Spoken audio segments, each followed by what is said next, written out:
Aujourd'hui, le podcast le plus controversé de l'année. Qu'est-ce que je foutais chez Paul Vengeon et qu'est-ce que en plus la triplette, il vient chez moi maintenant.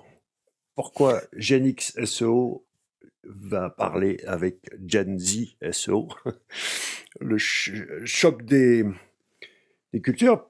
Donc bonjour Paul. Bonjour Laurent, un grand plaisir.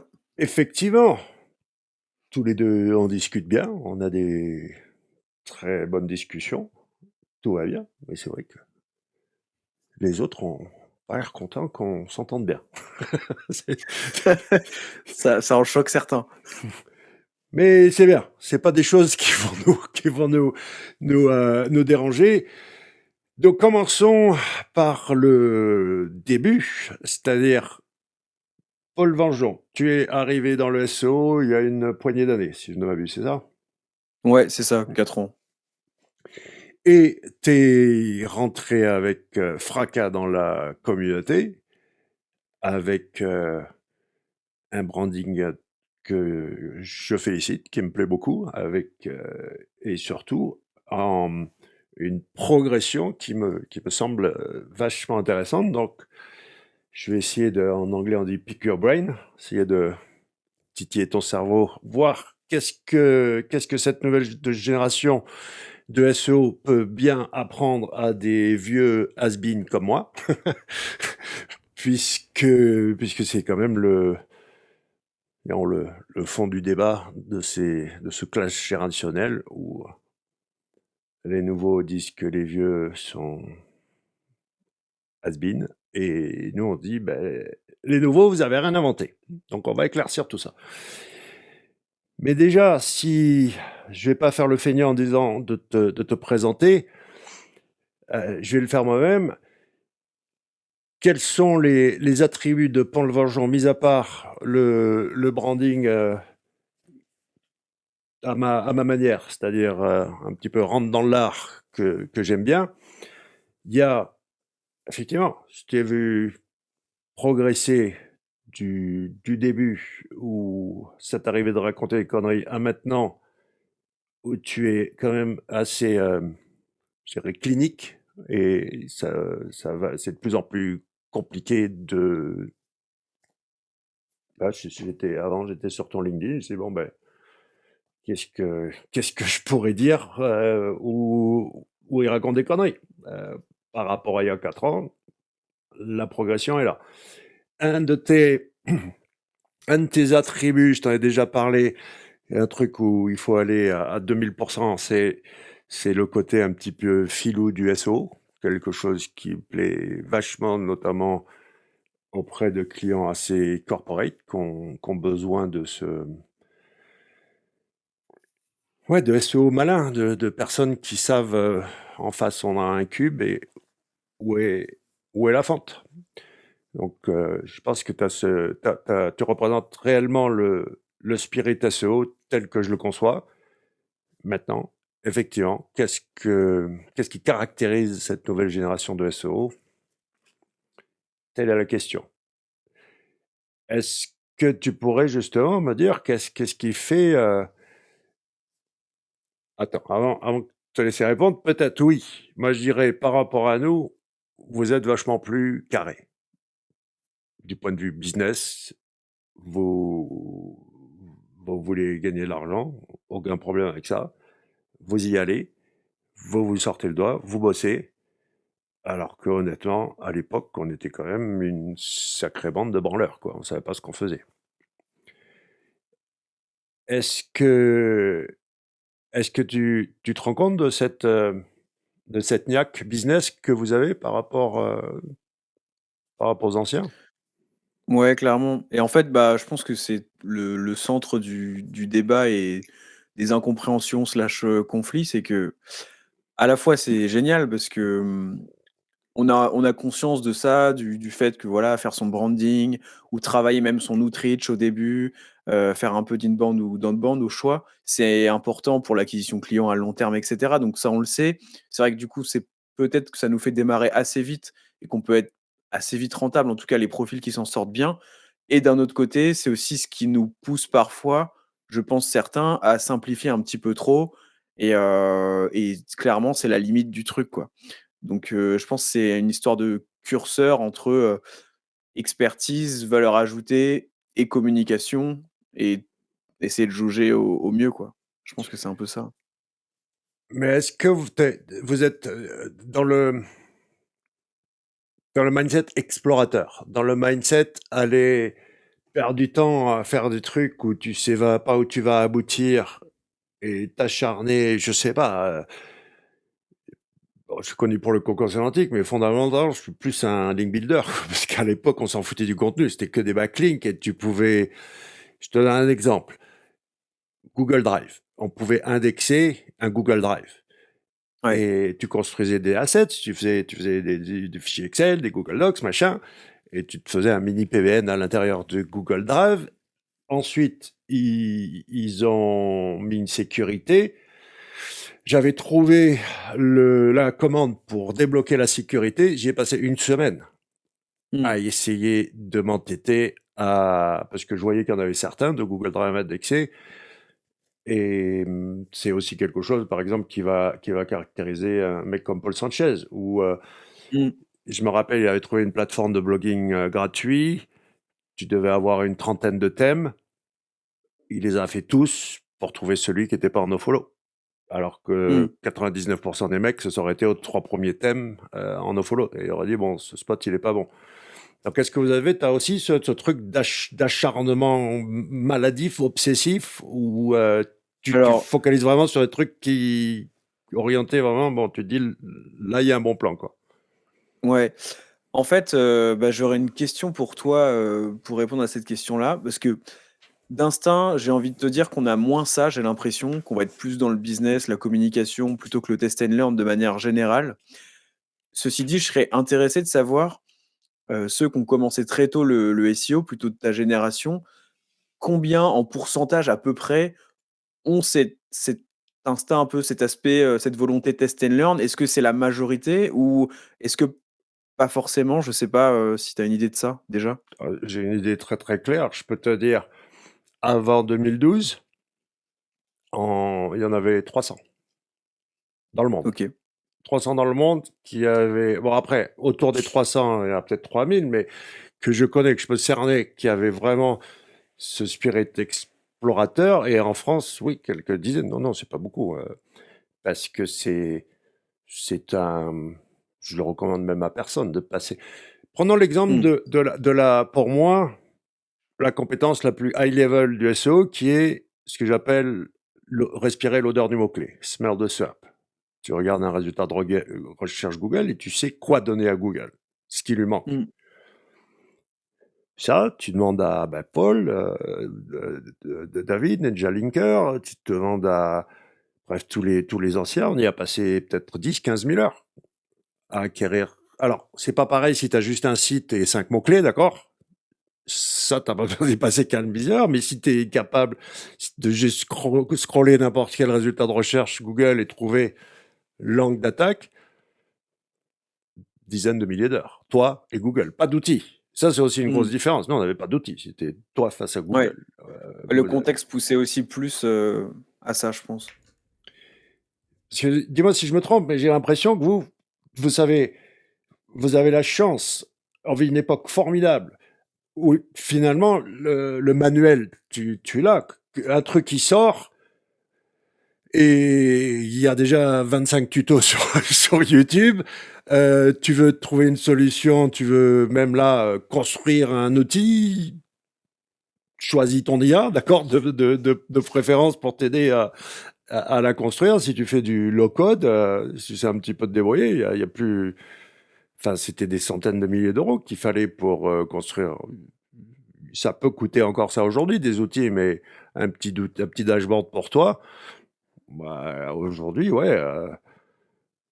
Là, je m'amuse pas mal avec Grok de X, que je trouve excellent pour reverse ingénierer des applications, des interfaces. Euh, mais effectivement, ouais, là j'ai l'impression que déjà, il y a beaucoup plus de SEO. L'opportunité business, elle est extraordinaire. Et puis surtout, oui, je trouve que vous êtes une génération, on crache vachement sur la nouvelle génération en version employée, mais par contre, les entrepreneurs, moi, je vous trouve quand même pas mal affûtés. Vous me faites penser, tu sais que j'ai été éduqué aux States, quoi. Vous me faites penser un petit peu à comment on appréhende le business aux États-Unis, qui est complètement différent de la France, où c'est, pour rester poli, assez improbable. Il y a des idées, mais l'exécution est quand même, bref, Ouais. français, quoi. Bah, c'est un peu une démarche, oui, je trouve, USA, quoi. Mm. Américaine, je veux dire, quand on voit les manières de communiquer sur les réseaux sociaux. En fait, c'est ça parce qu'aussi je pense que les meilleurs, créateurs français, que ça soit sur LinkedIn, mais même YouTube et cetera, sur la thématique du SEO, mais même hors SEO, s'inspirent pas mal de ce qui marche le mieux sur la partie anglophone. Donc au final, c'est des codes qu'on retrouve et clairement on a plus ça. Mais en gros, pour te répondre, je pense qu'au global, on a peut-être moins cet aspect test and learn 100% SEO, mais peut-être plus en tête, peut-être qu'on va plus se casser la tête à se dire: «OK, comment est-ce que je pourrais faire à terme pour, être de plus en plus visible et asseoir mon autorité sur LinkedIn?» typiquement. Moi, c'est des questions que je me pose assez souvent, tu vois? Quel genre de poste je pourrais faire? Analyser ce qui a le mieux marché chez un tel et sortir du 100 SEO.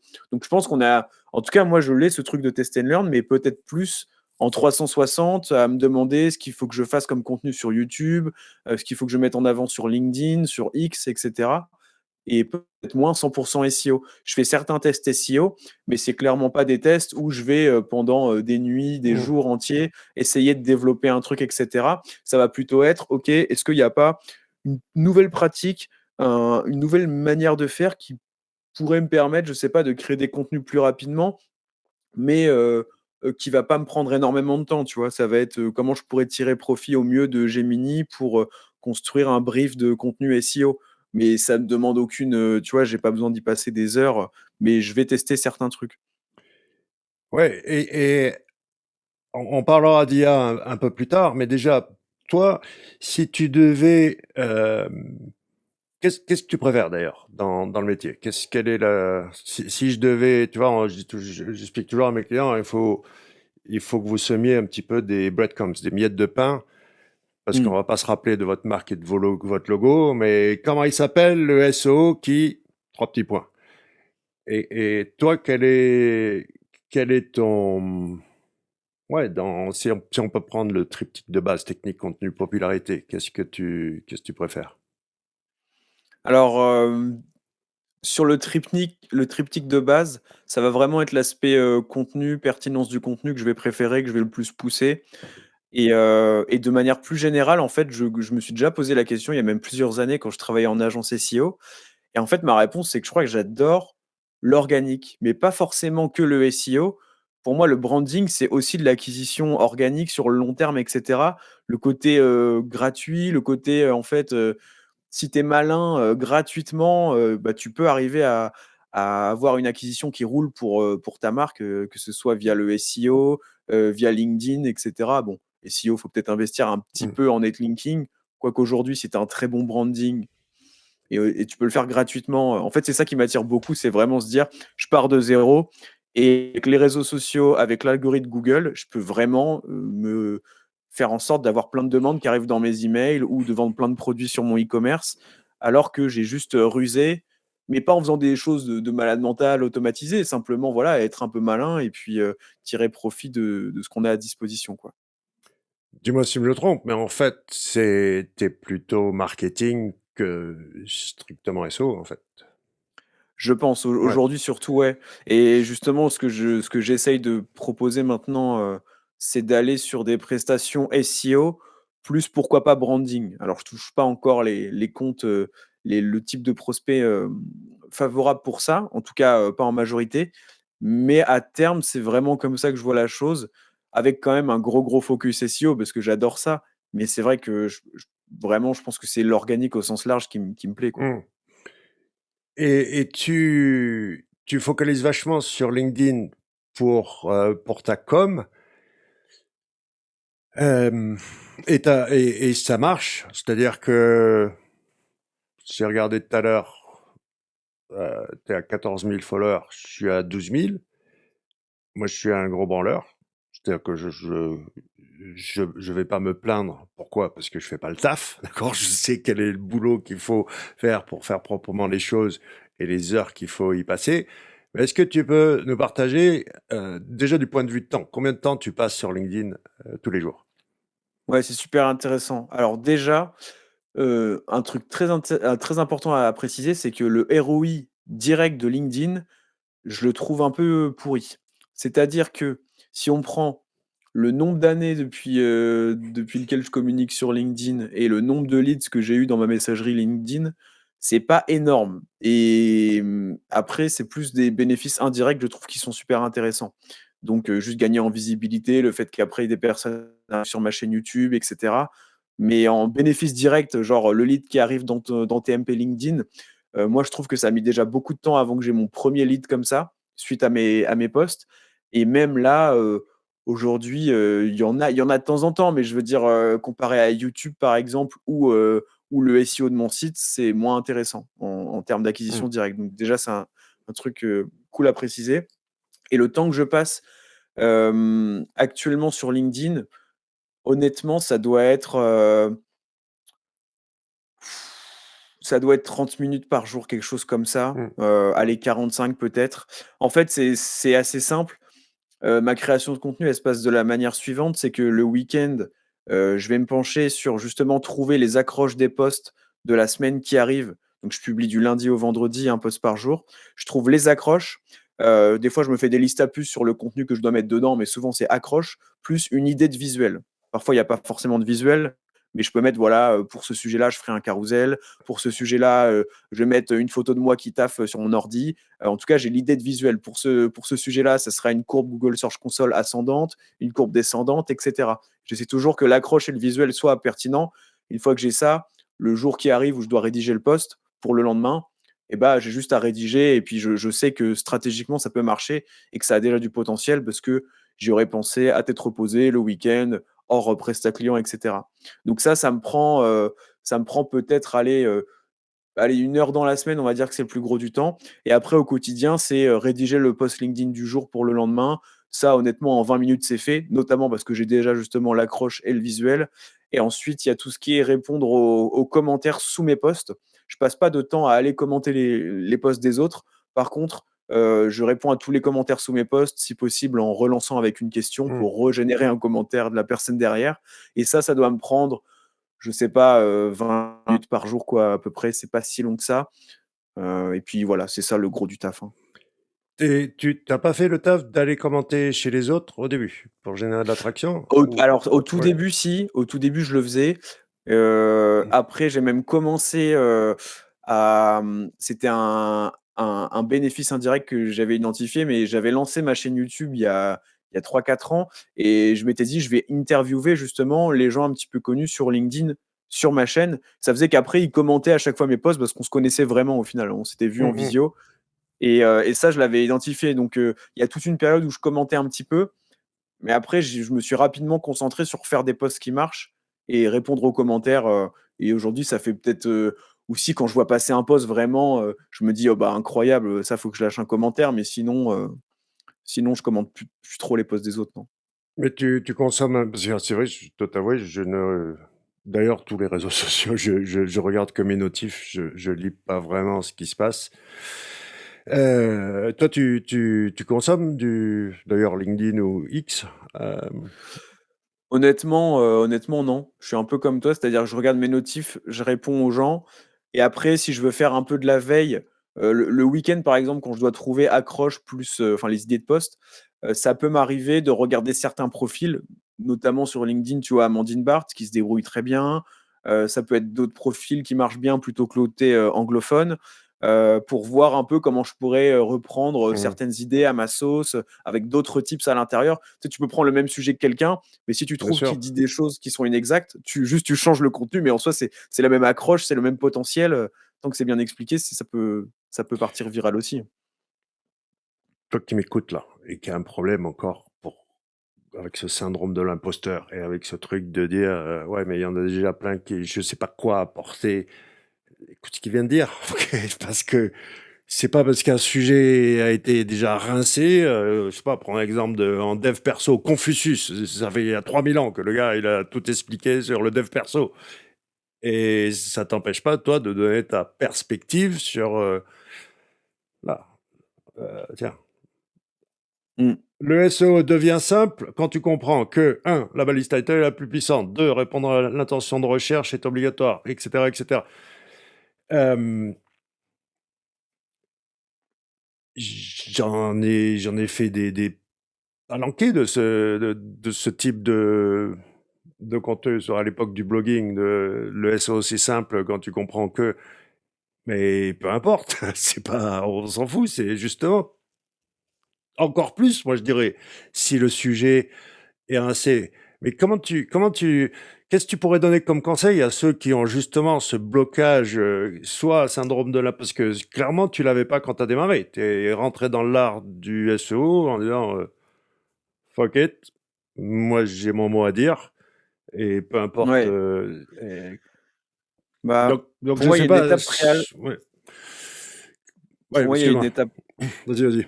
Il y a une étape préalable que pas mal n'ont pas, c'est que moi je sais qu'un truc qui m'a aidé, alors après ça a des vices aussi, mais c'est qu'au lycée j'ai eu ma petite période développement personnel, tu vois. Et ça t'incite, en tout cas pour un lycéen, moi ça m'a beaucoup incité à me dire ok, je peux avoir du potentiel sur tels aspects, je peux voir ma vie comme un jeu vidéo où je progresse dans différents aspects, etc. Et donc je pense que c'est un peu ça, quelques livres que j'ai lus aussi sur le dev perso, etc.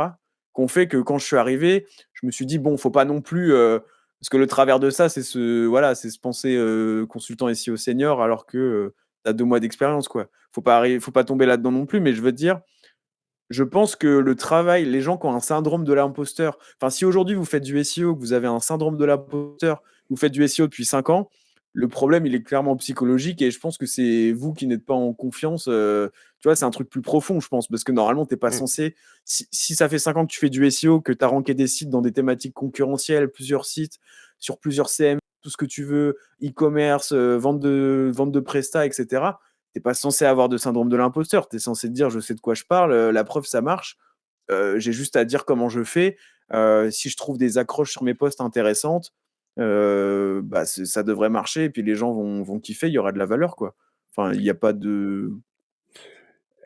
Parce que quand tu vas dans le marketing digital ou tous les métiers d'internet, le truc qu'ils disent des SEO, c'est ils ont un melon énorme. Et au sein du SEO, t'as, ouais, Paul Vengeon, Boré, ils ont des égos énormes. Or, moi, je leur dis, on peut jouer à ce jeu-là, mais c'est pas ça. Tu crois pas que c'est pas plutôt la confiance en soi, justement, de dire,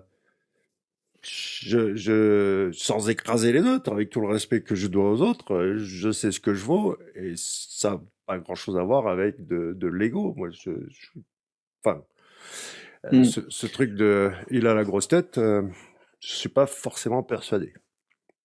Bah, après, il y a un truc, c'est que je pense en effet qu'il y a quand même certaines personnes qui ont peut-être trop d'ego. Et pour moi, c'est peut-être lié au fait que le SEO, il y a pas de règle absolue.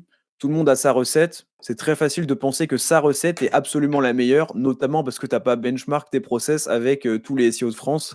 Et donc, peut-être que tu n'es pas au courant, mais ça se trouve, bah voilà, moi je pense que ce que je fais c'est top, mais peut-être qu'en fait le voisin il fait du SEO et il a des process beaucoup plus poussés, beaucoup plus précis, avec des meilleurs résultats encore plus rapides.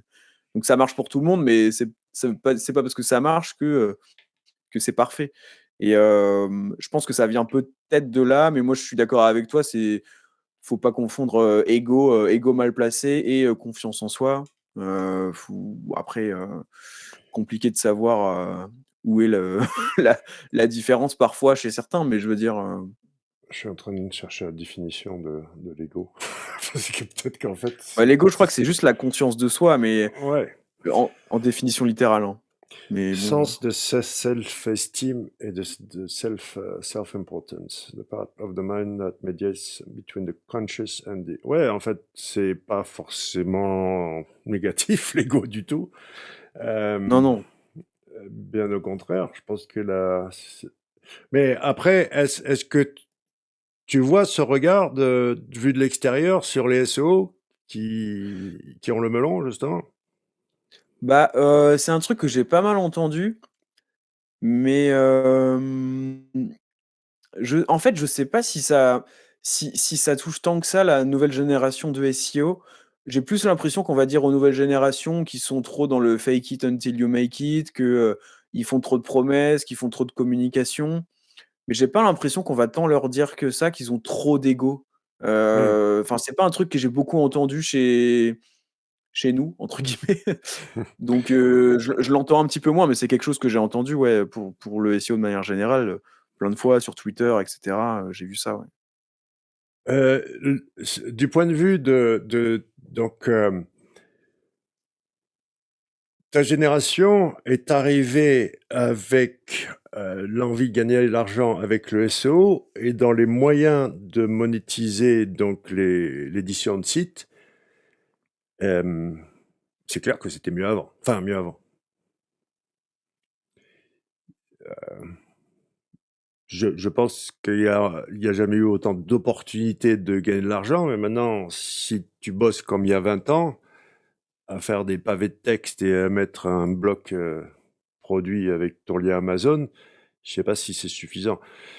Mais est-ce que là, il n'y a pas eu un peu, ouais, même j'irais dire une déception par rapport aux attentes je parle pas de toi, mais de ta vision de l'édition de site et de ceux du MMO, Make Money Online, par rapport au potentiel et la réalité parce que tu es vraiment arrivé au moment d'une transition où Mmh. si t'es pas premier sur Google, le concept de la première page ou du top 20, c'est quand même un peu improbable. Et puis YouTube et puis TikTok, quoi. Ouais.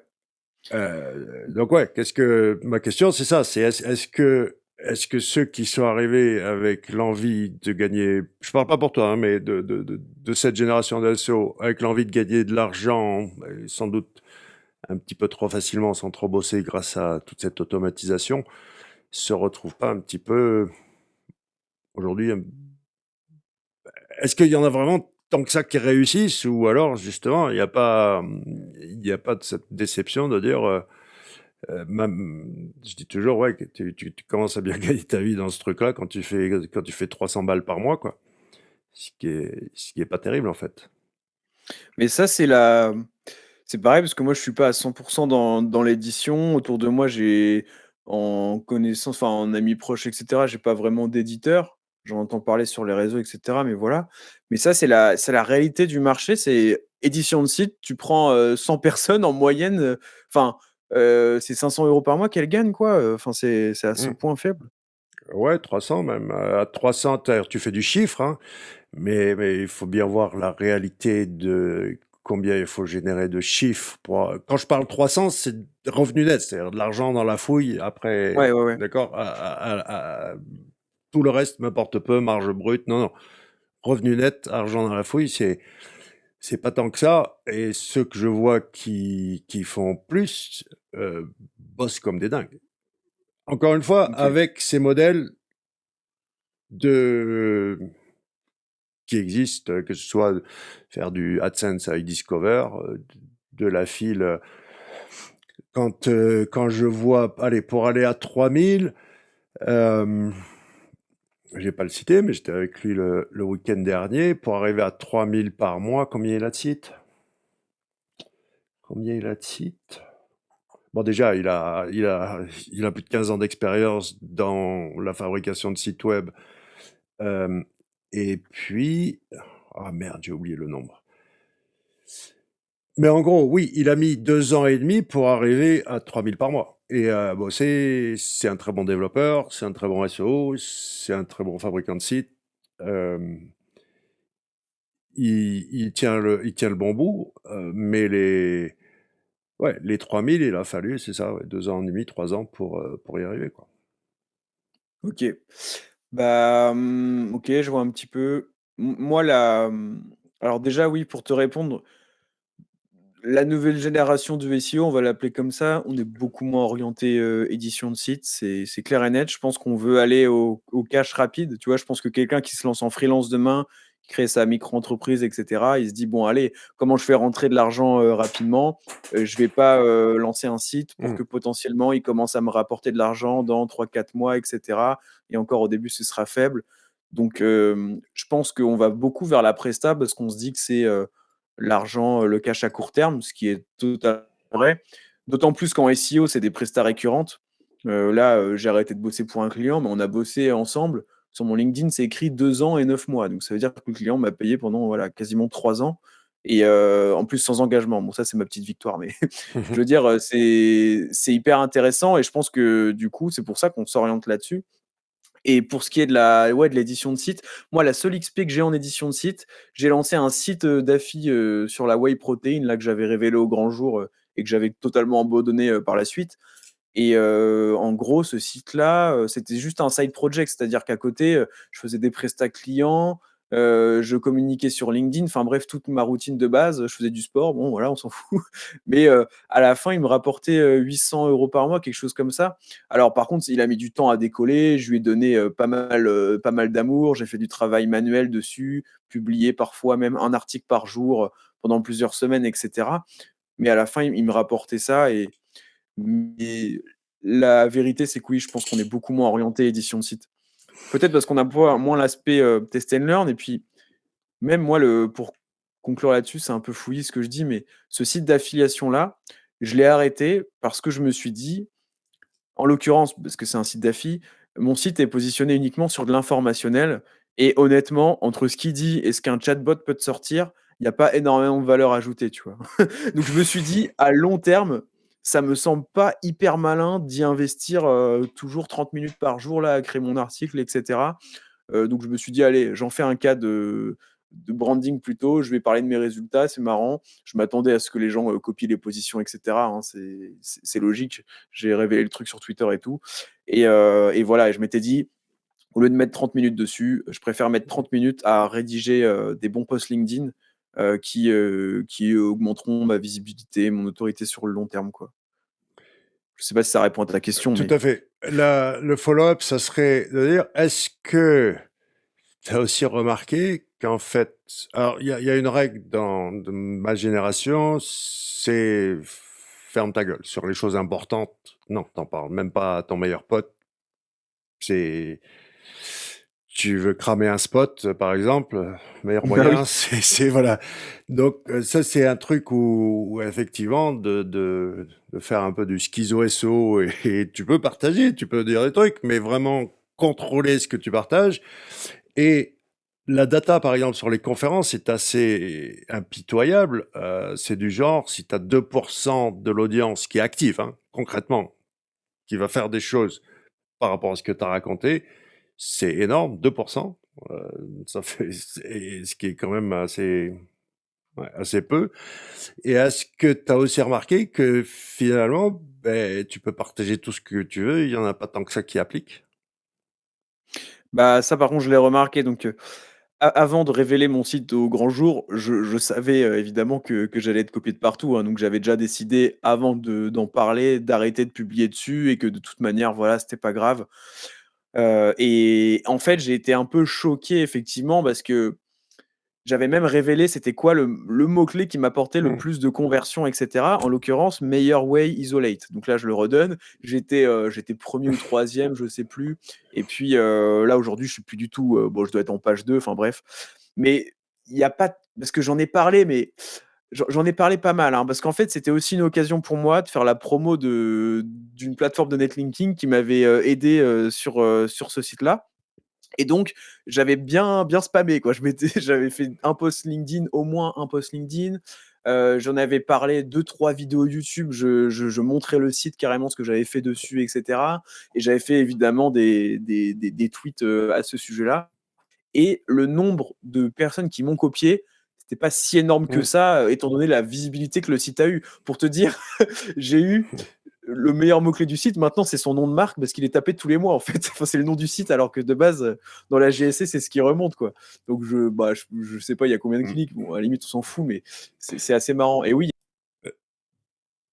Elle est intéressante dans le truc de respirer l'odeur du mot-clé, elle est vachement intéressante cette requête. Déjà, ce qu'il y a dans les onglets là-haut, l'ordre des onglets, pourquoi vidéo est premier, et cetera. Et puis le melting pot des différents résultats, heu, ouais, elle me plaît. Ouais.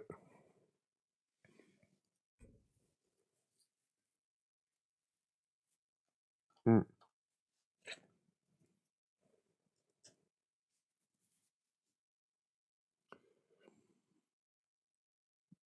Mmh.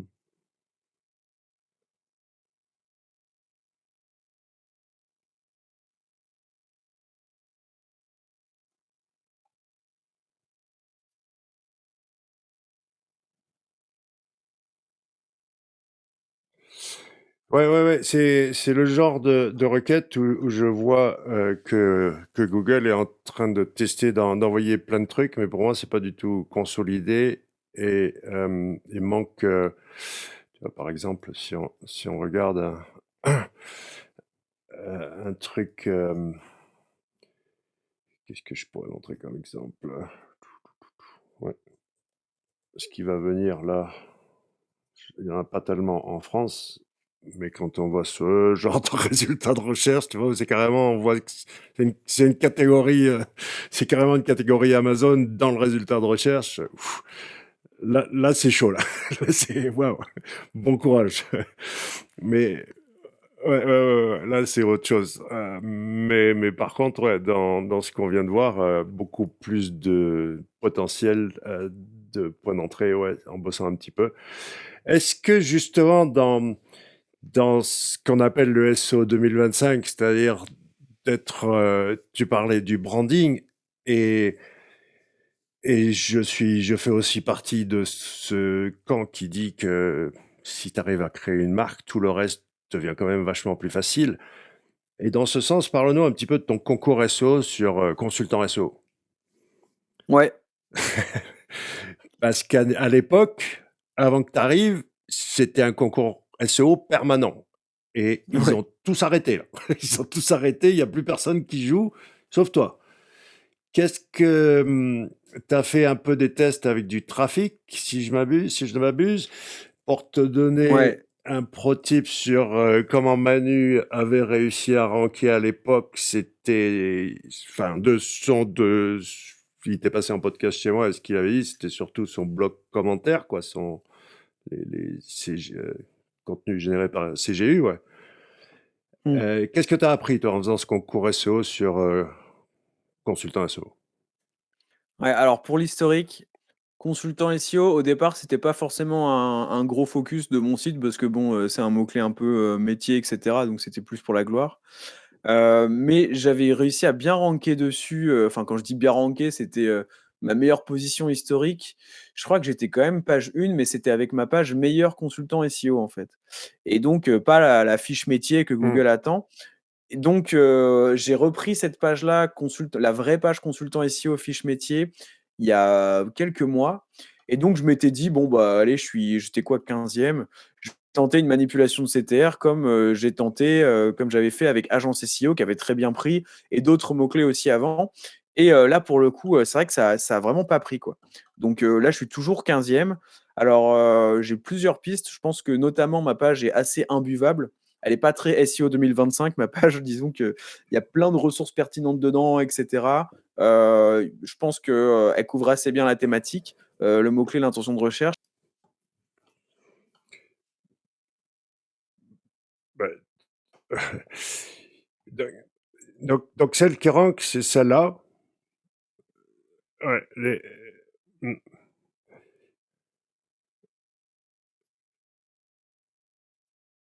Non, non, c'est encore celle-là. Mais en fait, t'es encore dans la version SEO avec les pavés de texte. En gros, c'est ça. T'es plus dans, t'es plus. On me demande toujours un exemple de qu'est-ce qu'une bonne page. Je crois on l'avait vu chez toi le truc de Google Arts, la baguette. Non, je crois pas, hein.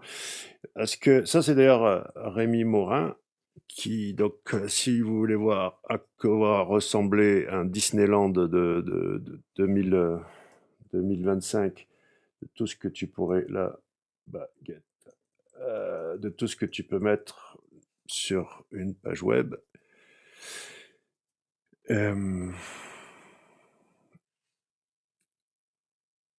Attends, on peut la mettre en français. On peut la mettre en français ou pas, on peut la mettre en français. Bon, écoute, c'est pas grave. Ouais, donc là, c'est vraiment, je veux dire, si on prend comme la page Wikipédia comme étant le modèle de page à l'ancienne, moi je dirais ça, c'est un peu la version moderne tu vas en mettre des tonnes, il faut quand même un petit peu être un peu plus interactif et voilà, tu vois. Ouais, ouais. Donc je te le conseille parce que là au moins, je dis pas qu'il faut faire ça forcément, mais au moins si tu veux tout le voilà, voilà toute la gamme, elle est pas mal celle-là. Ouais. T'as dans ce dans cette optique justement de d'enrichir une page, de ce que j'appelle créer une expérience et puis même je dis il faut créer une expérience au sein d'un écosystème. Quelle est ton approche aujourd'hui pour dire voilà, si je suis ton client et budget illimité, carte blanche, fais-moi une page exceptionnelle au-delà du truc collé à l'intention, Ouais, bien sûr. qu'est-ce que Bah, tu y mettrais comme ingrédient? clairement, je vais me demander quelles fonctionnalités je pourrais déployer et ça, c'est très facile du coup avec des clients qui peuvent le faire en interne et cetera. Mais en gros, quelles fonctionnalités je peux déployer qui, répondraient en fait encore mieux à l'intention de recherche qu'un Hmm. simple texte? Et donc, ça peut passer par, Sortlist par exemple, ce qu'ils font, c'est que, pour certains classements d'agences, listings d'agences, ils ajoutent en plus un petit quiz en haut de page, en mode, «Trouvez l'agence SEO faite pour vous». Ça, je trouve, c'est le genre d'exemple qui peut être, assez cool, qui peut générer des signaux utilisateurs positifs.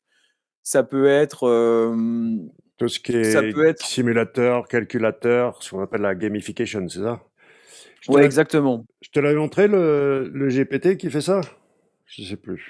Je sais plus. Non, je crois pas. Regardez les gars, pro tip. Alors ça c'est pas de moi, c'est de Benjamin. Donc, c'est booster d'engagement. Hop, je prends ta page et je lui donne.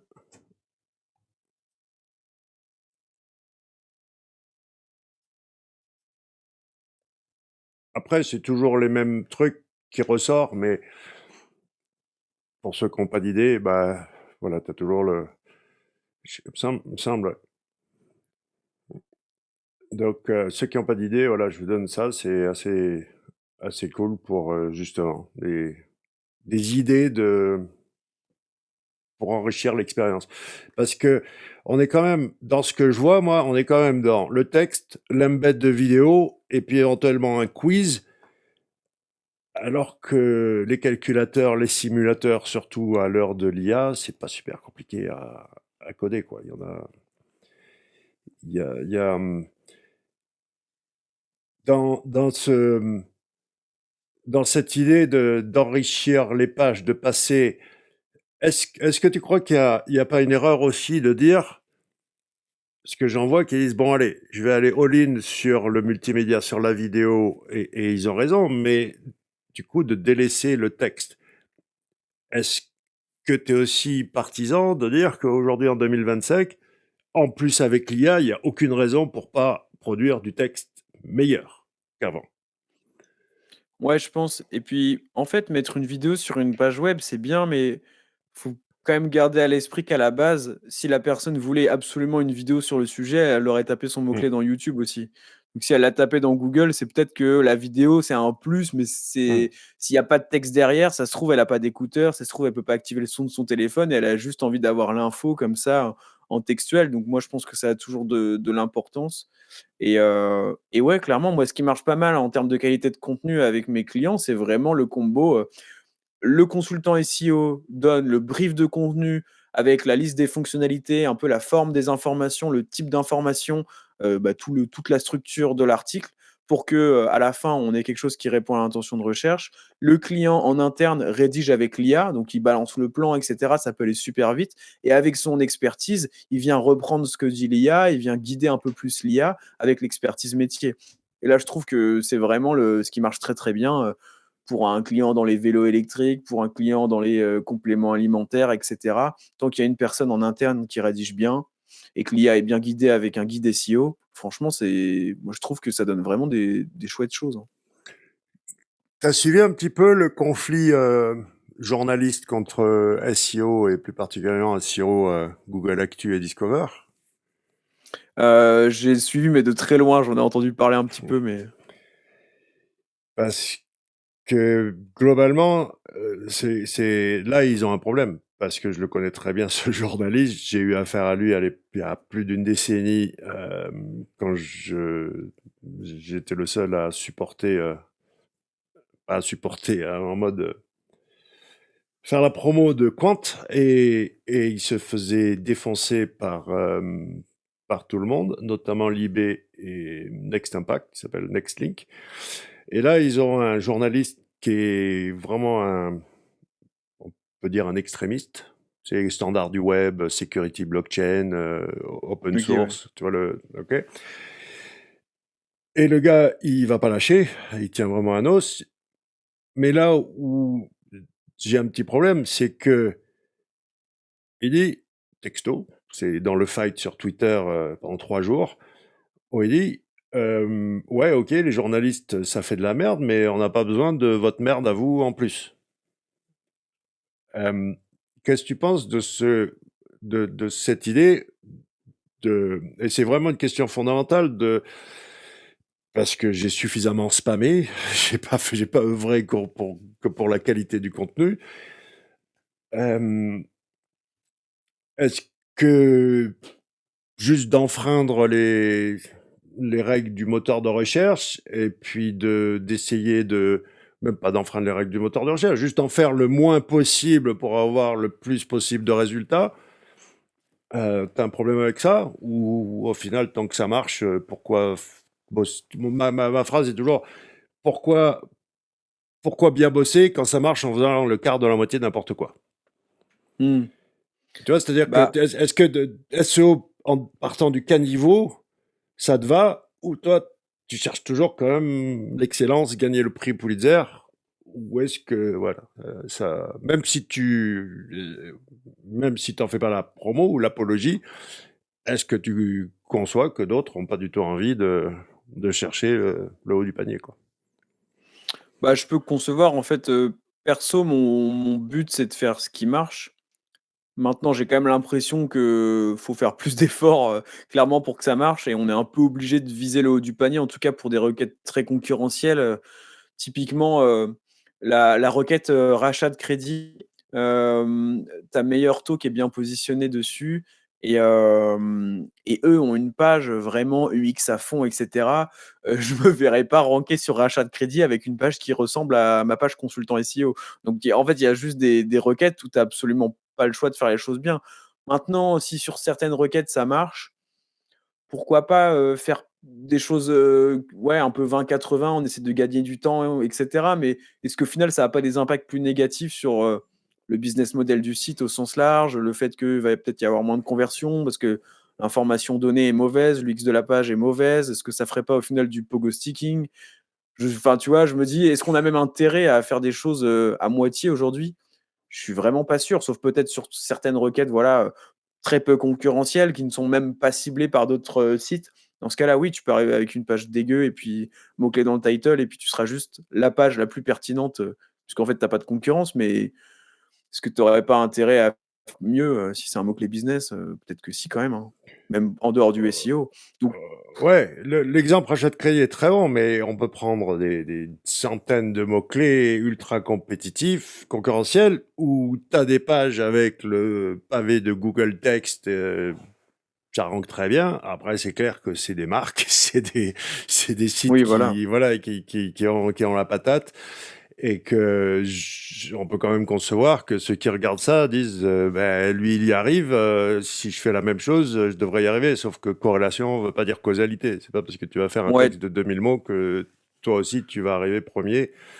Encore une tout fois, à fait. notamment avec cet élément marque, quoi. Mais en fait, pour te répondre précisément, d'un point de vue éthique, moral, ce qu'on veut, j'ai absolument rien contre ça et je pense que tout s'équilibre tout seul, surtout aujourd'hui où les algorithmes, à l'instar de TikTok, fonctionnent beaucoup sur ce que donnent comme input les internautes Mm. et quel comportement ils ont et donc classent les résultats en conséquence. Donc en fait, je pense que tout s'équilibre au final. Bon, effectivement, si tu as si tu un site super autoritaire, si tu es, j'en sais rien moi, un site du gouvernement, mais que tu as une page horrible, bon, bah oui, tu vas peut-être ranker, mais est-ce qu'à terme, si ton CTR SEO il baisse au profit du résultat juste derrière toi, tu vas pas te faire dépasser? Bah peut-être que si, hein, honnêtement, sur le très long terme. On va passer justement au deuxième moteur de recherche au monde qui est YouTube et le troisième qui est TikTok. Mais juste pour terminer sur ce que j'appelle le SEO 2010, euh, on a parlé contenu, on n'a pas parlé lien. Où est-ce que tu places le curseur du point de vue de l'intérêt des liens, que ce soit maillage interne et backlink? Parce que j'ai l'impression que là, c'est vraiment focus à 2000% sur le contenu, sur la page, et que justement, si tu sais faire un peu du lien, bah, surtout, je veux dire, par exemple, aux États-Unis, le terme backlink n'existe plus. Mmh. C'est quoi? Ils font des digital RP, quoi, donc ils font quand même du lien, mais c'est plus du tout la propagande Google a quand même. J'ai l'impression, mais justement, je te pose la question parce que je sais pas avec la nouvelle génération où vous en êtes du niveau backlink. Bah, ce qui se passe, c'est que, tout le monde a le mot, branding à la bouche et donc préfère un peu, si on devait choisir, à mon avis, si on prenait 100 nouveaux SEO et qu'on leur disait: Entre branding et netlinking, tu choisis quoi pour avoir des résultats, durant les 10 prochaines années, si tu dois en prendre qu'un seul?» Je pense que beaucoup répondraient, Mmh. branding et c'est une très bonne chose aussi, je pense. Mais on est quand même conscient que ça marche, c'est-à-dire, après, voilà, tu as bien dit, différence entre corrélation et causalité, mais toujours est-il que dès que tu as travaillé sur des thématiques un peu concurrentielles ou que tu t'es intéressé à des requêtes concurrentielles, tu te rends quand même compte qu'il y a pas mal d'acteurs du top 5 qui ont des backlinks optimisés, des backlinks qui pointent vers des pages précises sur des encres semi-optimisées, optimisées. Donc, Notamment de achat de liens et réseaux privés. J'ai l'impression que c'est les deux trucs. C'est-à-dire les gens achètent du backlink, éventuellement mm, se font un PBN ou réseau privé, peu importe comment tu l'appelles, mais il n'y a plus, ça c'est clair et net, ouais, ce mindset d'aller poser des liens. Bah, peut-être, c'est vrai que le nofollow a peut-être, peut-être ceci explique cela, mais on était des acharnés de poser des liens partout. C'était même, je vais te dire, un truc de, tu surfes sur le web et inconsciemment, tu es toujours à regarder, est-ce que je peux créer un profil? Est-ce qu'il n'y a pas un spot sur ce site? Systématiquement, est-ce qu'il n'y a pas un spot sur ce site où je peux, là, je vais te donner là, le dernier spot qu'on m'a partagé, c'est pas un des moindres, c'est, attends que je ressorte, on va le glorifier quand même, parce qu'il en est très fier. On va lui montrer. Papapam. Regarde ça. Tu connais Rémi Morin? de Tu nom, vois ouais, je qui? crois, Ouais.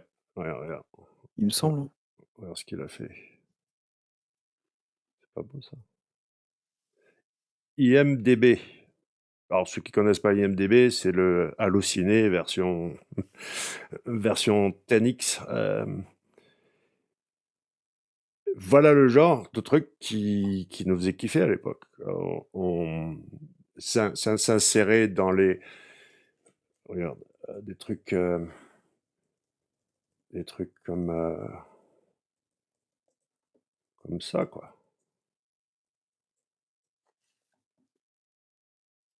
Voilà.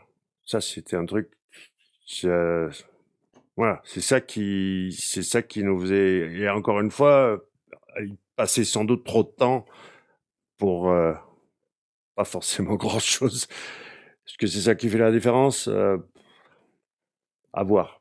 Mais Bah, disons que, par exemple, pour le ninja linking, ah, c'est ça, que ça s'appelle Ninja Linking, ok.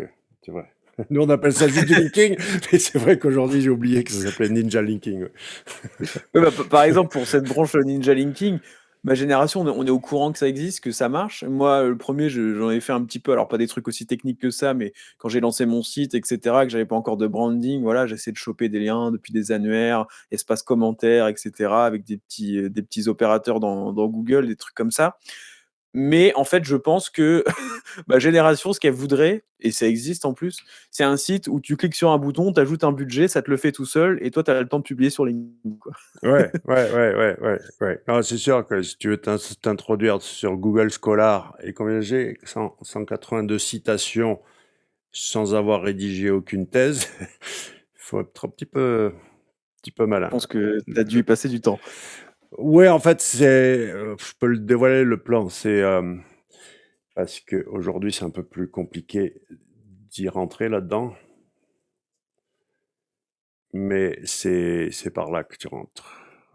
Ils ont un petit peu plus cloisonné le truc maintenant, mais academia.edu et Google Scholar vient se servir là-dedans, quoi. Et si tu rentres là-dedans, après, il y a il y a trois, quatre, ouais, spots comme ça dans ce style, mais la clé, c'est il faut y être dès que ça ouvre, parce que là, ils sont un peu plus open bar, et après, dès qu'il y a trop de monde, ils ferment. Ouais. Et effectivement, là aujourd'hui, rentrer là-dedans, en gratuit en plus, un peu plus compliqué qu'à l'époque où je l'avais fait. Hmm. Ce truc ouais, c'est vrai que ça s'appelle le ninja linking aujourd'hui, euh, parce que justement, le retour sur investissement, il est pas là, quoi. Et puis encore plus si là j'ai aucun problème à partager Google Scholar, vas-y, essaye de rentrer dans Google Scholar, c'est assez sportif, mais si on prend même fondamentalement la base, qu'est-ce qu'on cherche à obtenir? Tu veux être on est tous des entités, et après tu sais bien qu'il y a les entités nommées, c'est-à-dire on a un code barre. Et souvent, les gens se trompent en disant il me faut ma page Wikipédia, alors que c'est Wikidata, là où tu veux t'incruster. Google se sert de Wikidata, Wikipédia se sert de Wikidata. Mais honnêtement, oui, il y a 1 milliard de trucs, mais s'il y a un spot où tu veux rentrer, c'est Wikidata. Donc maintenant, le raccourci, qu'est-ce qu'il faut que tu fasses? Un livre, et pas Hmm. un livre en auto-édition. Il faut que ce soit édité chez un éditeur. Il faut avoir des revues de presse, etc., des interviews. Et tu pourras rentrer dans Wikidata. Et après, le monde est à toi, puisque une fois que tu es... Alors bien sûr, Paul Vengeon, qui publie un livre, sera pas au même niveau que Victor Hugo, mais tu t'en fous, tu as besoin de rivaliser avec Victor Hugo pour faire en sorte que tu fasses partie de l'élite des entités pour Google, qui sont ces entités nommées. Et encore une fois, ouais, c'est pas forcément t'as pas besoin personnellement, je sais pas pour toi, mais moi jamais de la vie je voudrais une page Wikipédia à mon nom avec des gens qui peuvent écrire ce qu'ils veulent dessus. Par contre, si je peux rentrer dans Wikidata, j'avais même demandé à Thomas Kubel, qui connaît bien Wikipédia, il m'avait filé le lien pour être sûr de refuser d'être dans Wikipédia, tu vois. Ok. Donc tu peux être une entité nommée sans être dans Wikipédia. Mais ça c'est ouais, s'il y a un spot où il faut que tu sois, c'est Wikidata. Et à part le bouquin, il y a peut-être d'autres moyens, mais je crois que donc maintenant tu vas rédiger regarde, si tu prends ce qui s'appelle un co-écrivain aujourd'hui, ça va te coûter quoi? 5000 balles. Et cette personne va écrire le livre pour toi, va trouver un éditeur. C'est pas non plus hors de prix, hein. Après, si tu es un branleur comme moi, tu as payé le co-écrivain, elle a écrit le bouquin, et depuis le mois d'août dernier, j'ai toujours pas lu le bouquin. Pourquoi? Parce que ça me gave un peu de lire un bouquin sur moi. Donc, mais oui, oui, j'avais fait le plan. Alors que tout le monde écrit des bouquins avec l'IA, moi je pense qu'un co-écrivain humain, c'est pas mal. Justement parce que cette personne va te placer chez les éditeurs. Parce que là, c'est sportif de te faire publier chez un éditeur, tu vois. Hmm. Euh, ouais, avant de passer juste sur YouTube et... Non, attends, on va faire YouTube et TikTok et on va terminer sur l'IA. On en avait parlé tous les deux longuement en off. Hein. On est d'accord que YouTube, c'est le hub de consommation de contenu. S'il y a un focus à faire aujourd'hui pour la visibilité, tu l'as dit toi-même tout à l'heure, la qualité des leads que tu reçois sur le YouTube par rapport à LinkedIn. Enfin, si tu dois, pour le branding, ouais, tu confirmes que YouTube, il va nulle part déjà, si on se projette un peu long terme. Dans 5-10 ans, je sais pas où sera Hmm. Google Search, mais YouTube, je le vois aller nulle part, quoi. Ouais, non, je confirme. Après, dans mon cas personnel, c'est différent, c'est-à-dire que la qualité des leads est meilleure sur LinkedIn parce que ça va être le responsable marketing de trucs qui va me contacter. Par contre, d'un point de vue quantitatif, c'est là où YouTube, c'est Mm. beaucoup plus intéressant parce que les gens connectent vraiment avec toi et voilà, il y a un facteur réassurance qui est beaucoup plus puissant que sur LinkedIn où tu es juste une photo de profil avec du texte en dessous, quoi, pour les gens. Donc ouais, et ouais, c'est incontournable pour moi et surtout, en fait, c'est le format vidéo qui est cool et ça te laisse le temps de parler, quoi. Enfin YouTube, pardon, tu peux faire des vidéos détaillées sur, quel est le meilleur tapis de marche, voilà, je les teste tous, je vous fais écouter le bruit de chaque tapis de marche, j'en sais rien, tu peux faire ce genre de contenu. Alors que TikTok, on pourra en parler après, mais c'est quand même un peu moins, tu moins le temps de tu moins le temps de parler, quoi. Tu es plus dans le sensationnel. À part si tu fais du live. Mais on va y venir à TikTok. Ouais. Terminons sur YouTube, où tu le vois bien dans les stats quand même, que la portion search, je sais pas pour toi, mais moi je la vois toujours quand même minoritaire. C'est vraiment la recommandation, les recommandations, hein, la page d'accueil personnalisée des utilisateurs, plus la sidebar, bref, toutes les fonctionnalités de recommandation qui sont majoritaires. Et c'est là aussi où je vois ta génération vachement plus aiguisée, vachement plus propre, vachement plus carrée que la mienne, où je suis carrément le meilleur exemple de tout ce qu'il faut pas faire en termes de podcast et YouTube. Longue histoire, mais bon, bref. Ouais, donc bravo sur le l'exécution que je trouve impeccable, et surtout ouais sur l'envie de dire bah, j'ai envie de progresser, j'ai envie de faire mieux, je veux voir de la croissance. C'est un véritable objectif. C'est pas juste en mode parce que YouTube avant c'était même comment te dire c'était mal vu. C'était même, tu te faisais flinguer si tu faisais de la promotion. C'était que des gens qui Ouais. s'amusaient. C'est pour ça, moi, je publiais pas mon podcast sur YouTube. Il était sur Vimeo et j'avais suffisamment de trafic direct. Je snobais YouTube à l'époque. Donc il y a un gros changement aujourd'hui mais ouais, est-ce que tu es conscient quand même que vous êtes beaucoup plus carré avec des objectifs de croissance réels? Ouais. Ouais, ouais, c'est sûr et puis, en fait, je pense que, bah, c'est juste que oui, moi j'ai j'ai grandi avec des créateurs de Hmm. contenu comme Squeezie et cetera. Bon, effectivement, c'était plus, quand je consommais ce genre de vidéos, jeune, c'était vraiment une plateforme divertissement comme tu as dit et aujourd'hui, en fait, on se rend compte que, bah, par exemple, demain, je veux apprendre, je sais pas, le copywriting, je veux me former à un nouveau truc. Je vais me dire: «OK, est-ce qu'il y a pas un créateur de contenu qui donne pas mal de valeur sur le sujet sur YouTube?» Et souvent, il y en a. Je t'avais parlé de Tougan Barra la dernière fois, pour son personal Ouais, branding, mais c'est le cas, tu vois? C'est quelqu'un qui donne de la valeur, ouais. gratos, en partage d'écran, et tu vois que le mec sait de quoi il parle et cetera et du coup, oui, on sait que, enfin, dans n'importe quelle thématique, on a notre place sur YouTube et on a moyen de faire des trucs cool sur YouTube, quoi. Quitte à faire une chaîne YouTube comme moi, à moins de 10 000 abonnés, mais qui est très nichée sur un sujet et au final qui est rentable, quoi. Bah, surtout avec les nouveaux algos, je veux dire, les abonnés, c'est vraiment un vanity metrics, mais le danger Mmh. des abonnés, c'est si ton compte, tes abonnés engagent pas avec ton contenu, tu auras beaucoup plus de difficultés pour passer les premiers filtres et aller vers le Ouais. trafic tiède et froid. C'est par exemple pourquoi j'ai toujours failed ou semi-failed de rebooter des chaînes. Mmh. 3 Ouais, essais, ouais. une, ma chaîne VTT où je me suis appliqué cet été et donc c'est bien remonté, mais c'est jamais remonté au niveau ancestral il y a une dizaine d'années, quoi. Mmh. Parce que ça, j'en suis persuadé. C'est d'abord, il fait ce survey là, ce sondage auprès de tes returning visiteurs et de tes abonnés. Et si eux engagent pas, tu vas pas passer derrière, quoi, ou très très peu. Mmh. À part si les gens cherchent des choses hyper spécifiques, et là, il va te redonner ta chance. Mais est-ce que tu vois, on dit toujours YouTube est le deuxième moteur de recherche au monde, mais est-ce que tu as le même constat que moi dans les stats, que c'est quand même vachement les recommandations qui dominent du point de vue trafic? Ouais, clairement. Bah, de toute façon, il y a qu'à regarder la thématique du SEO. Tu peux regarder un petit peu les volumes de recherche estimés, selon, Ahrefs, enfin YouTube Tool là, qui est gratuit.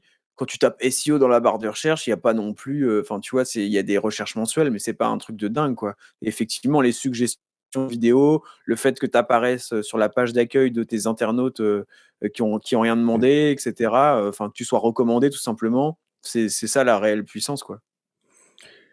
Il y a, j'en ai parlé l'autre jour et je pensais à toi quand on parlait justement de différentes chaînes YouTube. Euh, je suis passé chez lui en 2015 et c'est Stan Leloup, Marketing Mania. Est-ce que Ouais, tu connais? Parce que ouais, bien sûr. c'est vachement intéressant comment, quand tu analyses ces chaînes YouTube et que tu vois, moi j'aime bien voir le moment. Donc, bon, tiens, on va le faire là. Où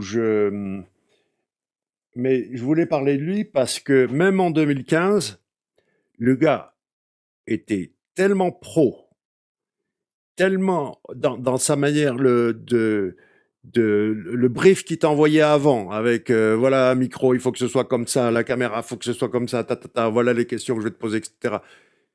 J'ai jamais revu un, un mec aussi pro. Donc, ceci explique aussi peut-être cela, mais quand on regarde, ce que j'aime bien voir, c'est le moment, tu vois. Et lui, ça arrivé relativement rapidement. Après un an, après un an après avoir commencé, poum, il a, merde, ça c'est chiant, ça revient.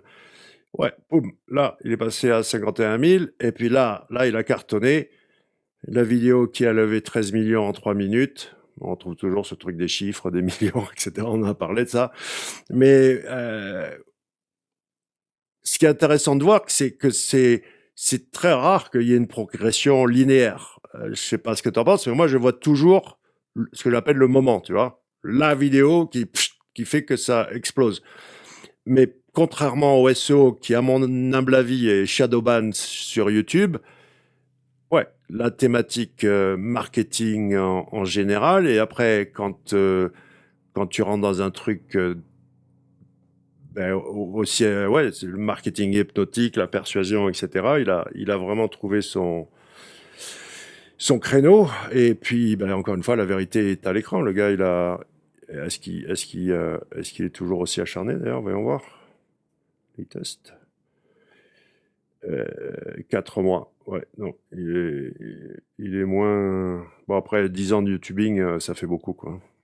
C'est un petit peu ouais, une décennie. J'ai l'impression que les YouTubeurs s'épuisent au bout d'une décennie. Les vrais pros, ceux qui sont vraiment appliqués. Et ils ont du mal Mmh.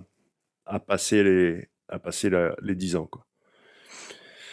Pas forcément qu'ils abandonnent, hein, mais font d'autres choses, ou différemment.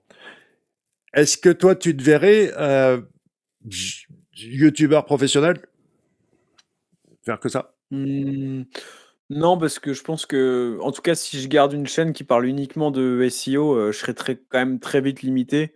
Là, j'ai des concepts de vidéos que je peux recycler à peu près à l'infini, mais honnêtement, je sais pas si je ferais ça, pendant 10 ans, tu vois? Si j'avais une chaîne plus générale ou Ouais, sur plus, autre chose, hein. Je veux dire, là, ouais, disons que tu t'entraînes, d'accord? Tu t'entraînes, et puis, admettons, c'est quoi ton sport déjà? bah, c'est, musculation. Ouais, bah, Après, transformer ses passions en métier, c'est un peu dangereux, mais bon, il y a un milliard de sujets qui pourraient, ou même, tiens, marketing ou branding a plus de portée que SEO déjà, à mon avis, quoi. Ouais, clairement. Ou make money au sens large, mais Oui, sans voilà. être bullshit, mais Ouais, ouais. Donc, ouais, toi, ça serait pas un truc où tu te verrais justement, t'as fait pendant 10 ans bah, juste sur YouTube? si, enfin, en fait, je trouve que c'est quand même ça permet tellement de connecter avec des gens, en ligne que, je pense que si, mais il faudrait que je trouve peut-être un créneau, Hmm. une autre thématique, quoi. Genre, par exemple, parler de SEO 10 ans, oui, non, je pense pas. Je pense qu'à un moment, j'en aurais un petit peu ma claque. Mais, ouais, business au sens large Hmm. ou une chaîne justement, dédiée à l'acquisition organique au sens large où je parle un peu plus de, par exemple, de YouTube, de d'autres algos et cetera. Là, pourquoi pas? Donc ouais, possiblement, mais après j'ai d'autres trucs que j'aime bien faire, quoi. Ouais, de toute façon, là, c'est une question. Il y a- même à 65 ans, tu peux devenir youtubeur. C'est ça la beauté de la chose. Et surtout qu'il y a un renouvellement. Il y a toujours besoin de nouvelles chaînes. Et YouTube donne toujours sa chance aux nouvelles chaînes. C'est dans leur intérêt. Contrairement au SEO, où il y a un petit peu des freins à l'entrée, YouTube est très, très généreux. Quand tu regardes après, tu fais pas le taf de CTR, mais il propose tes vidéos à plein de gens. Hein. Les stats sont. D'ailleurs, ouais. Qu'est-ce que tu penses de parce que quand je compare YouTube Analytics avec, par exemple, Google Analytics, je dis Google Analytics. Allez vous inspirer de YouTube Analytics. Pour moi, c'est le jour et la nuit. T'en as un qui te donne de la data concrète que tu peux actionner, et l'autre, tu passes 2 heures et tu es là, ok, on fait quoi maintenant?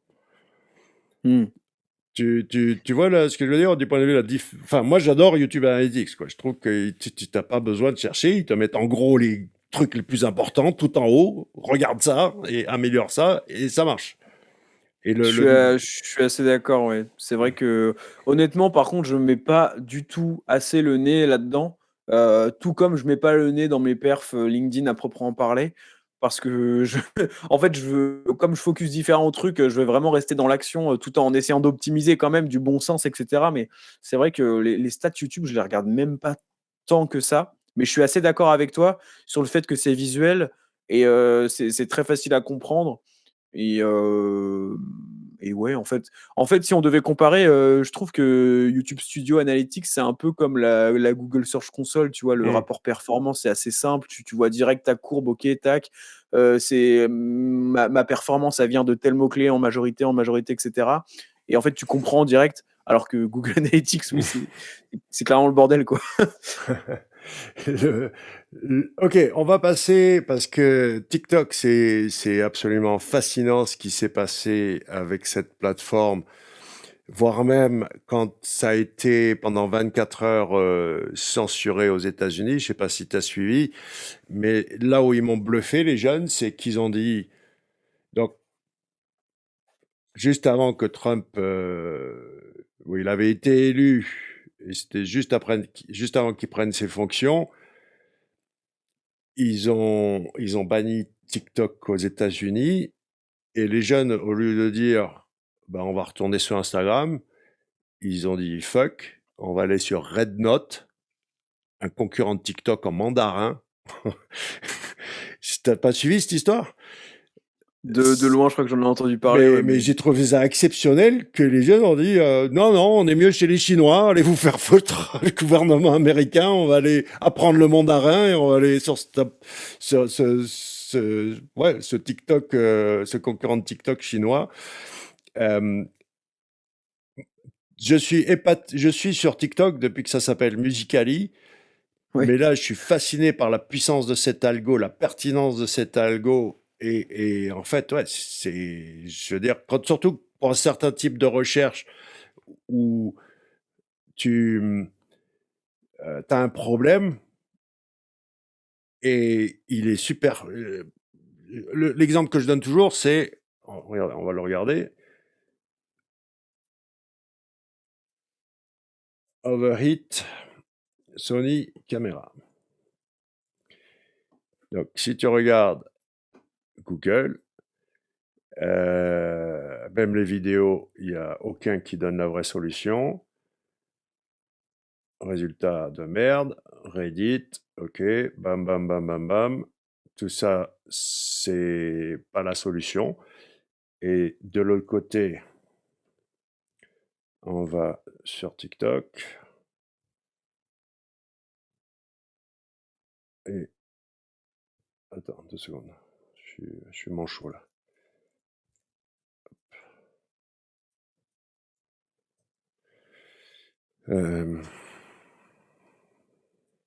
Boum. La solution, elle est là.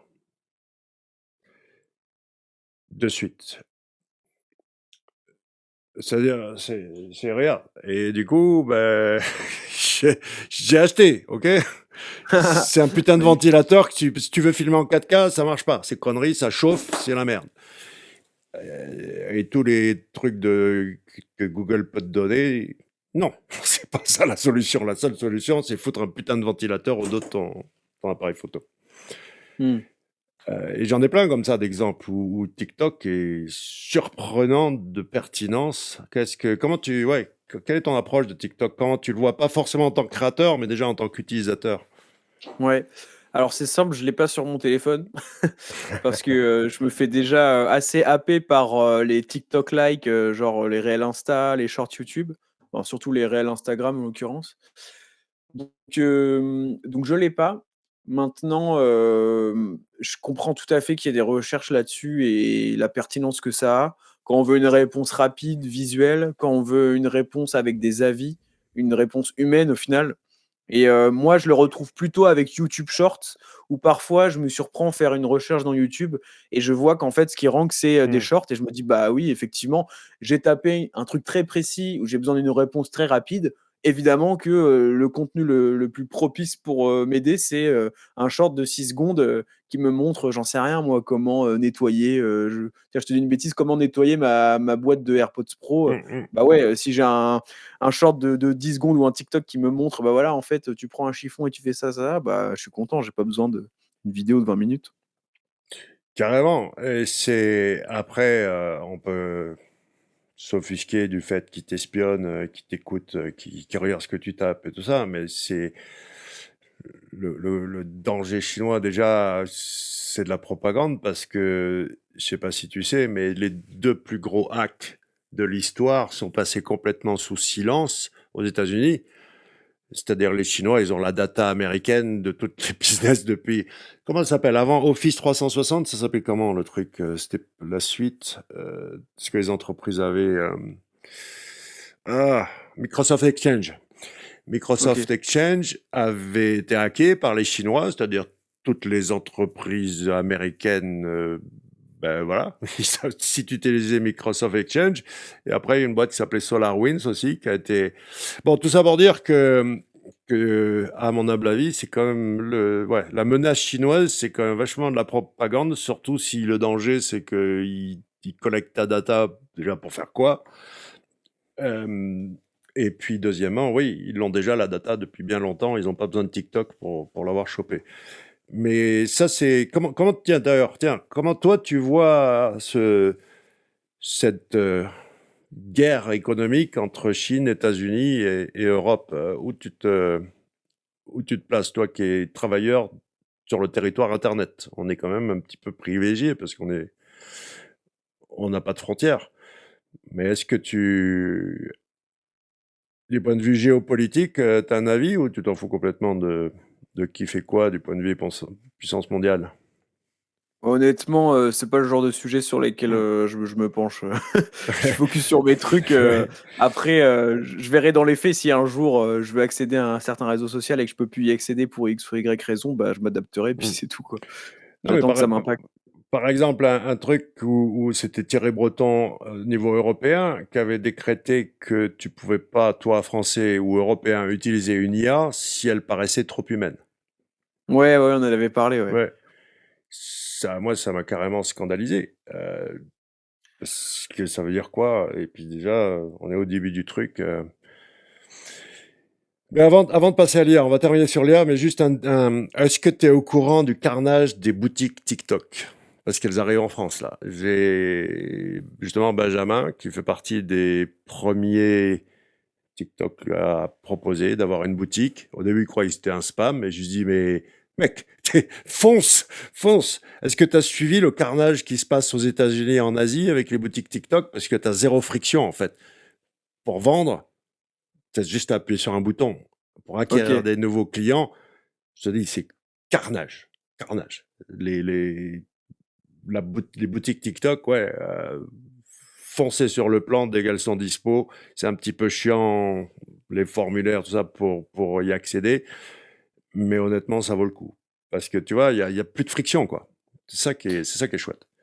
C'est des boutiques, comment sont elles sont visibles ces boutiques-là? C'est lié à la recherche qui est faite sur TikTok ou c'est directement au sein Non, d'une vidéo que tu crées? ouais, même si tu fais du live notamment, OK. du live, c'est si tu fais du téléachat, quoi. Mais après, oui, partout, il y a juste un bouton acheter et puis c'est comme dans YouTube avec les super chats, etc. Tu vois, il y a plus de Ouais, friction, d'accord, quoi. OK. T'as, t'as, Mmh. t'as, t'as déjà, t'as la YouTube, t'as la TikTok monnaie et puis ensuite, donc t'es en doom scrolling là et puis t'as envie du truc, t'achètes et puis t'as même oublié que tu l'as acheté. 48 heures plus tard, c'est chez toi. T'as plus ce truc de sortir de TikTok, sortir ta CB, tout le tralala. Non, là, Ouais. c'est Et pour l'acquisition de nouveaux clients, donc c'est bien d'avoir boutique TikTok, acquisition de nouveaux clients, et ensuite avoir un shop, un site de commerce ou Amazon pour le récurrent. Mais euh, si tu veux, je te filerai. Remarque, je peux le donner à tout le monde, mais il y a un gars qui cause un peu de ça, un Amerloc, et qui explique bien le bordel. Il fait le tour des podcasts.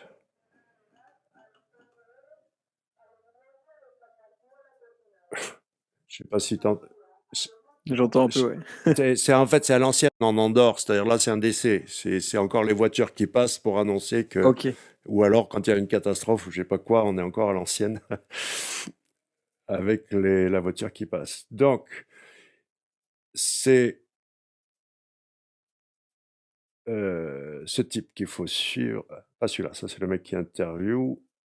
C'est c'est lui là. Comment il s'appelle? Comment il s'appelle?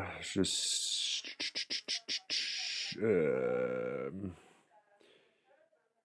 Rob de Bank, ouais.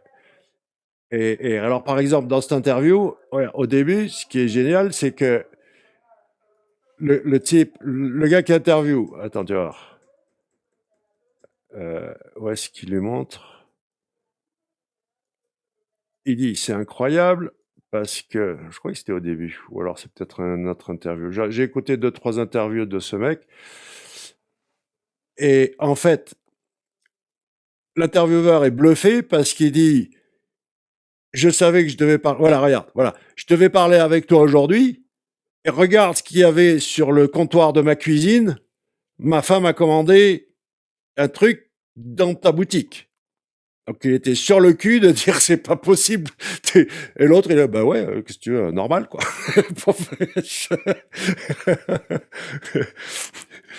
Euh, donc ouais. Là est-ce que donc les contenus courts, est-ce que tu trouves pas ça difficile quand même le game du short? Je dis pas que c'est pas bien parce que depuis 20 ans que je fais du contenu, c'est la première fois qu'on a un format universel, vidéo verticale, 90 secondes, tu postes partout. Mais j'ai envie de dire, il faut le faire pour de vrai, le short. Il faut le prendre au sérieux. C'est pas juste un truc accessoire. Je vois que tu fais des clips, toi, mais est-ce que tu fais aussi des Ouais. shorts, bref, de A à Z, 90 secondes? En fait, c'est simple, j'ai eu des périodes où j'ai essayé de le faire, vraiment des contenus exprès pour ça et j'aime pas du tout, en fait. Parce que, faut vraiment, si tu veux que ça marche, faut vraiment être, putaclic, mais au summum, quoi. Hmm. C'est-à-dire, puis parler de par exemple, en l'occurrence, notre thématique, le SEO là-dessus, mais enfin, c'est pas du tout grand public, il y a quand même, tu plus de chances que tu aies des gens qui commentent, j'ai pas compris, c'est quoi SEO? C'est quoi backlink?» que, que tu fasses de trucs qui percent. Alors bon, Moi, je suis pas en tout cas pour parler de SEO, j'ai pas trouvé ça pertinent et aussi, faut se dire que vraiment tu t'adresses à des gens, comme tu as dit, qui sont en train de doom scroll, qui sont dans un état en fait, enfin voilà, moi ça m'intéresse pas, tu vois? Je me dis: «C'est pas le genre d'audience que je veux capter, qui va ensuite, potentiellement vouloir faire appel à moi pour développer leur SEO ou passer par mes liens d'affi», enfin peu importe, tu vois? C'est pas, tu vois, c'est pas le genre de personnes que je souhaite cibler. Maintenant, si j'avais une toute autre thématique, mettons demain, je me reconvertis en youtubeur professionnel, sur la muscu. Là, je sais que j'ai un créneau à prendre sur, ce genre de contenu Mmh. court, donc peut-être que j'essaierai de faire des choses. Mais bon, Alors donc je suis Brandic, pas c'est trop pas fan. mal. Même moi, quand je te vois passer dans les shorts, bah c'est toujours un rappel, quoi. Tiens, voilà, il est Ouais. là, il fait des trucs, il est actif. Et puis surtout, si tu fais des clips, du contenu long, ça c'est pas trop de boulot, ça va, quoi. Ah bah, c'est pour ça que je Ouais. le fais. Mm. C'est oui, c'est le compromis que j'ai trouvé, quoi. Surtout, bah, pour l'audience, si vous connaissez pas, c'est pas, sponsorisé ni rien, mais l'outil Opus.pro est vraiment cool pour Mm. ça. Vous entrez votre vidéo YouTube et l'IA te segmente les trucs, te met déjà les sous-titres et tout. Après, tu as juste à sélectionner, sur les 20 vidéos que ça te sort, celles que tu veux et tu les programmes avec l'outil sur différents réseaux d'un coup. Bah, Insta Réel, Short, YouTube Short et TikTok, quoi, en l'occurrence.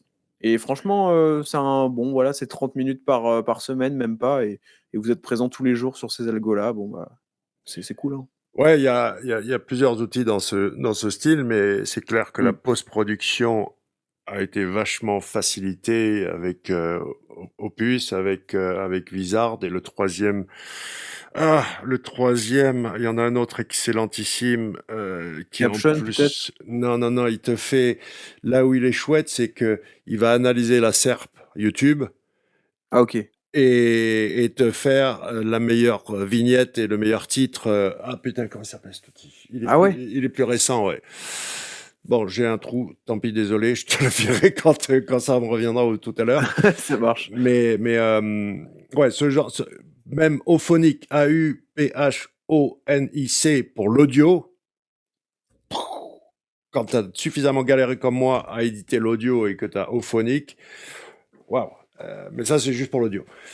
OK, ouais. Ok, on va passer à l'IA justement. Transition toute trouvée puisque bah, tu es à fond avec les comment ça s'appelle leur truc Visand. Tu vois le Wise problème One, du ouais. branding, le problème du branding.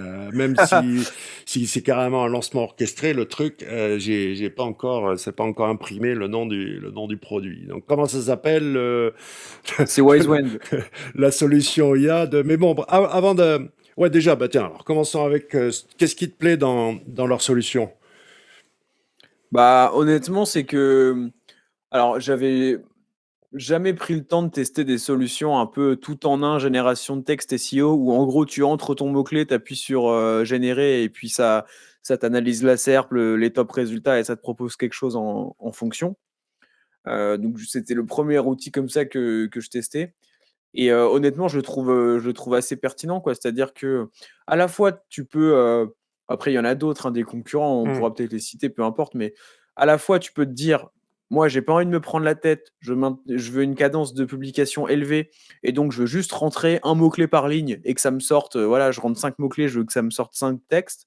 C'est possible, mais tu peux aussi te dire: «Moi, je veux la main sur tout, je veux entrer mon mot-clé, mais je veux entrer aussi mon titre et je veux, voir comment l'outil interprète l'intention de recherche et si je juge que c'est pas pertinent, je veux pouvoir reformuler cette intention de recherche-là».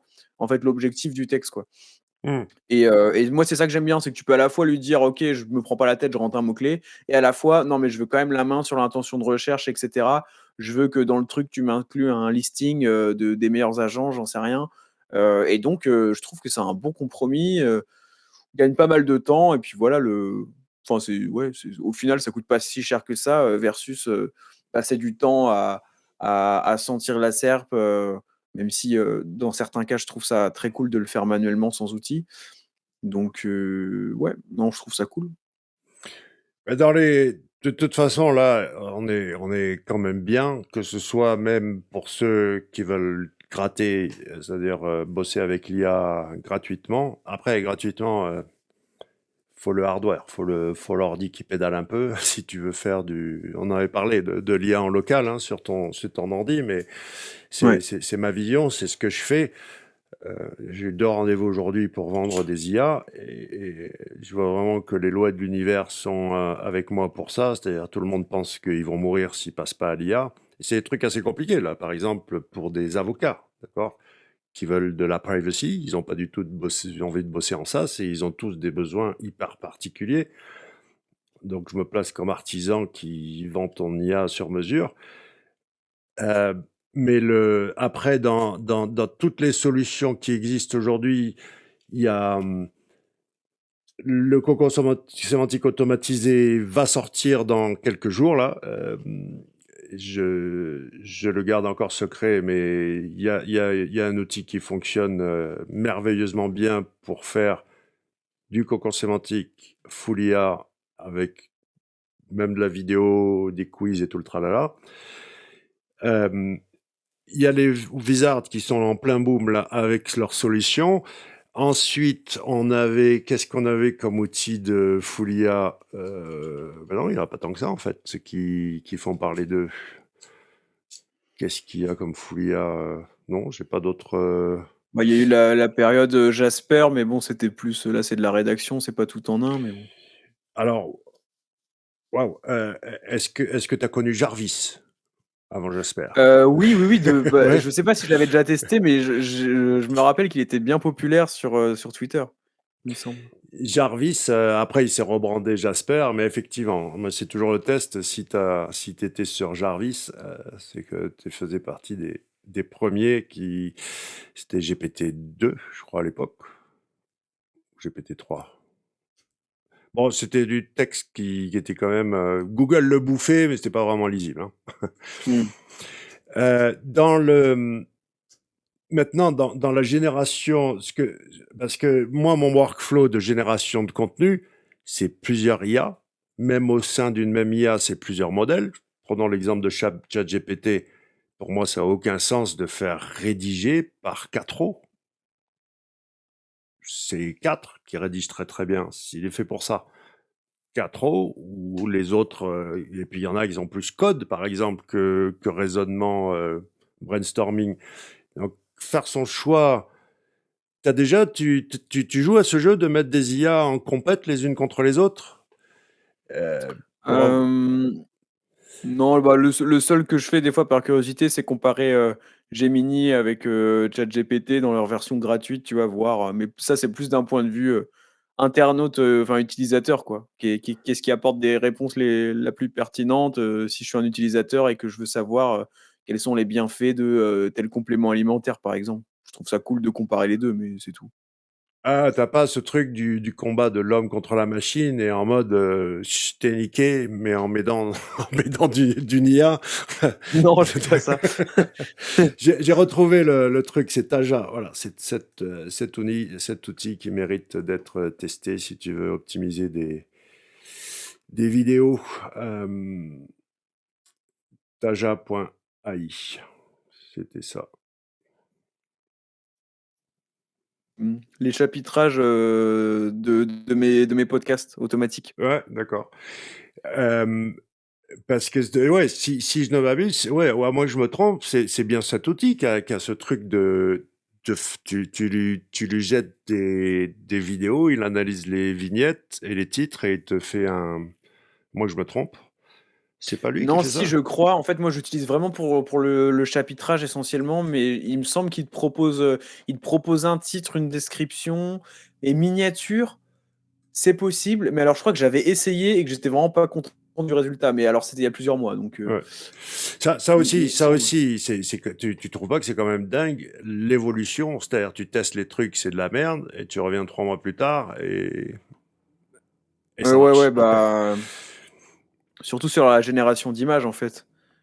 Ouais, c'est vrai que le texte maintenant, surtout avec, on voit avec ChatGPT 4.5 où ils sont partis sur d'autres trucs, les agentic AI, là, les agents AI, mais sur la génération de texte, c'est quand même pas non plus une révolution comme il y a pu y avoir entre 3.5 et 4, par exemple. Ouais. Euh, sur est-ce que tu penses aujourd'hui que voilà ma théorie. Est-ce que tu as regardé un petit peu avec toutes ces IA chinoises? Je suis sûr que tu as entendu parler de DeepSeek, mais là, par exemple, pas Alibaba, l'autre. Ah, je l'ai posté juste tout à l'heure. Ah, je crois qu'on me l'a envoyé, l'IA dont tu me parles là, alors